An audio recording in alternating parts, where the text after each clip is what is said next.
I have been an arch critic, hater, skeptic, whatever word some people might want to throw out there. I can't be that in this moment because that would be dishonest commentary. And I have to eat a little bit of crow here on the show.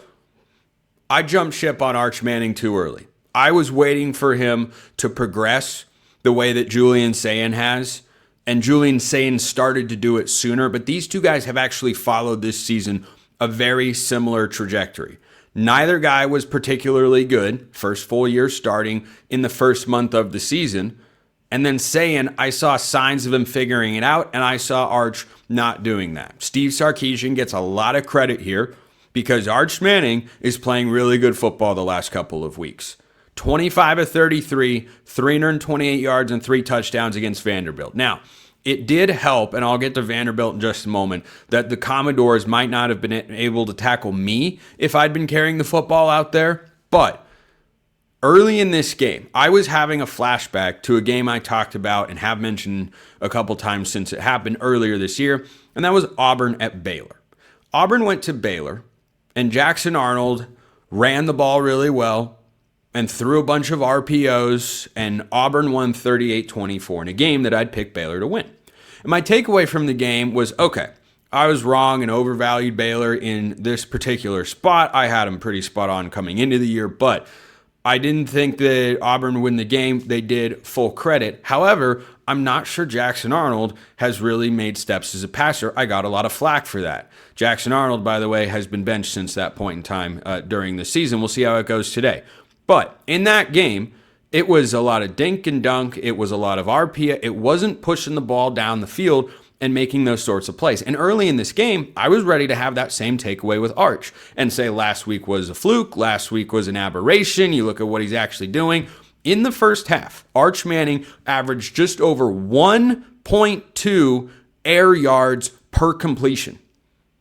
Do you realize how the 75-yard touchdown to begin the game was thrown behind the line of scrimmage? So for the Longhorns, offensively, I commended them as the game was going on, just, by myself in my head watching the game, thinking, okay, Steve Sarkisian's playing this smart. He knows the advantage he has. He's leaning into it, and that's what any coach should do. It's what Hugh Freeze should have done in that game.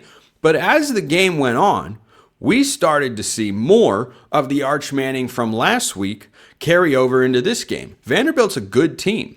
And don't let the final score fool you. I didn't have this as a best bet. Disgusting backdoor cover from Vanderbilt, by the way. Line closed Texas minus 3.5, and 34-31 is the final. Do not let anyone or the numbers or anything let you believe that this game was close. Texas was way better. And the age-old question in college football, is Texas back? We'll see.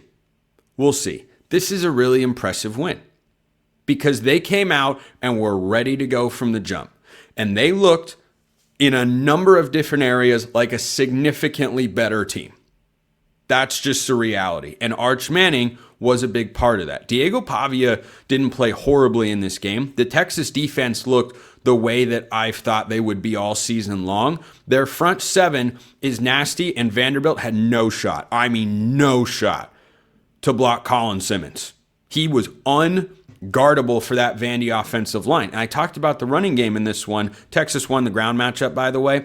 Neither team ran it for a bunch of yards, but Texas finally hit 100, exactly 100, by the way. They had done that or more just once in the last 4 games. They had 3 or 4 under 100 yards.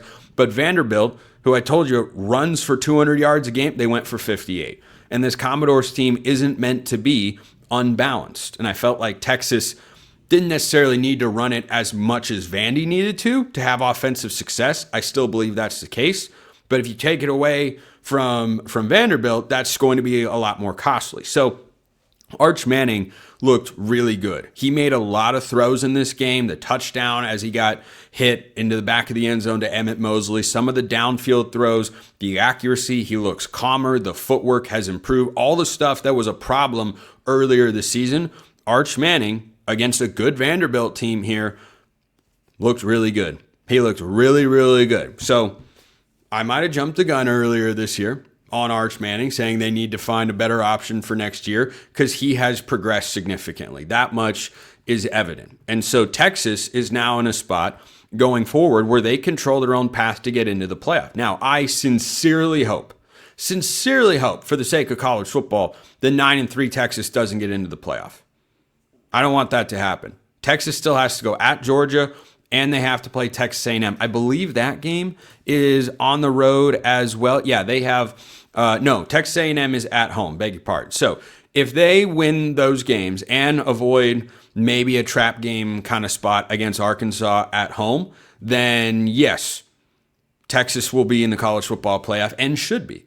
But at 9-3, I'm not going to just overlook a loss to a Florida team that was never good. No, I know some people ranked them before the year. I did not think that they should have been in that position, and lo and behold, here we are. So that loss still needs to hold weight. But if Texas, that just beat a top 10 Vanderbilt team that the AP and myself had in the top 10, if they go on the road and beat Georgia and they beat Texas A&M, yep, put them in the playoff. But this has been a radical shift for the Longhorns to go from we have to carry Arch to, hey, Arch actually looks like the guy that we thought he would be before the season. And I thought this would show up a lot sooner, more so than with Julian Sain, because Arch has been in the same system for the last couple of years. It has taken some time, but he looks like he is arriving right now. Another test next week, or next game. Rather, I don't remember if it's next week or not off the top of my head. But when they go play Georgia, that game, they have a bye, and then they go to Georgia. Georgia's defense not what it used to be. Still going to be an incredibly tough environment. Really fun, exciting football game. So is Texas back? That depends on how you define back. I don't think they're the best team in all of college football. I do think they are playing way better than they were at one point earlier this season. And I have to give them credit for that because I've been very critical. And then there's Vanderbilt. Vanderbilt is going to spend the next week thinking about what could have been, what might have been, what should have. Okay, Vanderbilt came out so unprepared to play this football game. Clarkley is going to, I'm sure, put some of that blame on himself. He should. The players also need to take accountability. The tackling in this game was horrific. Texas was rolling out guys that were getting injured every other play, and yet Vanderbilt couldn't get them on the ground at any point in time. The first play was emblematic of what happened the rest of the game. Vanderbilt just flat out couldn't make stops. They just couldn't. The Texas offensive line played one of its best games of the year. The Vanderbilt defensive line was nowhere to be seen. The Vanderbilt offensive line was completely inept. I mean, completely and utterly inept. So on my fan mood assessment, good vibes for Texas here, bad vibes for Vanderbilt. I don't go to the extreme with either one because Vanderbilt, I think, should still control their own destiny to get themselves into the college football playoff. Because remember, Vanderbilt still has just 2 losses on the year. They've got some quality wins. And do not forget, they play Auburn and Kentucky at home and last week of the regular season at Tennessee. If the Vols beat Oklahoma, you could have an in-state battle at Neyland and the winner goes to the playoff. That's what I would like to see. Because one of the reasons I have long exposed the expansion of the college football playoff is that it's much more difficult because of the added wiggle room to set up matchups that have a win and in sort of situation. Vanderbilt would have been eliminated from the playoff today in the old format. They're still in it here in the 12-team era, but if they beat Auburn, if they beat Kentucky, that would be an unbelievable scene in Knoxville. Unbelievable scene. To have Vanderbilt, if you have 9-2 Tennessee and 9-2 Vanderbilt, winner goes to the playoff, I would be so here for it. So unbelievably here for it. But Vanderbilt has so many things they have to clean up. They got exposed in this game in a couple of areas, mostly the offensive line. The inability to run the ball. The only reason Vanderbilt had, how many rushing yards did they even have in this game? The Commodores as a team ran for 58 yards. Okay, 43 of them were from Diego Pavia. Cedric Alexander was completely taken away. And most of those Diego Pavia rushing yards came on quarterback scrambles. Okay, this was an offense, and you see this with Oklahoma sometimes, or maybe even Haynes King from time to time at Georgia Tech. It's just the quarterback, and he's got to do everything, and there's not enough help.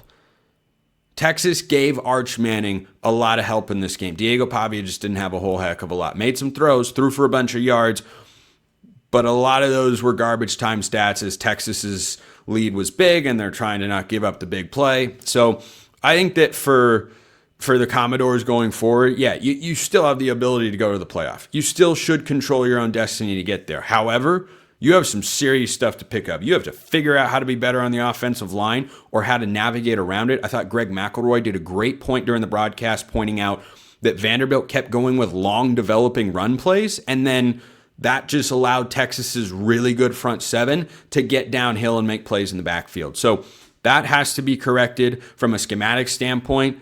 And then defensively, man, you have to tackle better. I mean, you just have to tackle better. No other way to see it. It was a pathetic display of tackling from the Commodores. But Texas, Vanderbilt was a fun game to watch. And guess what? Both teams control their own path to the playoff.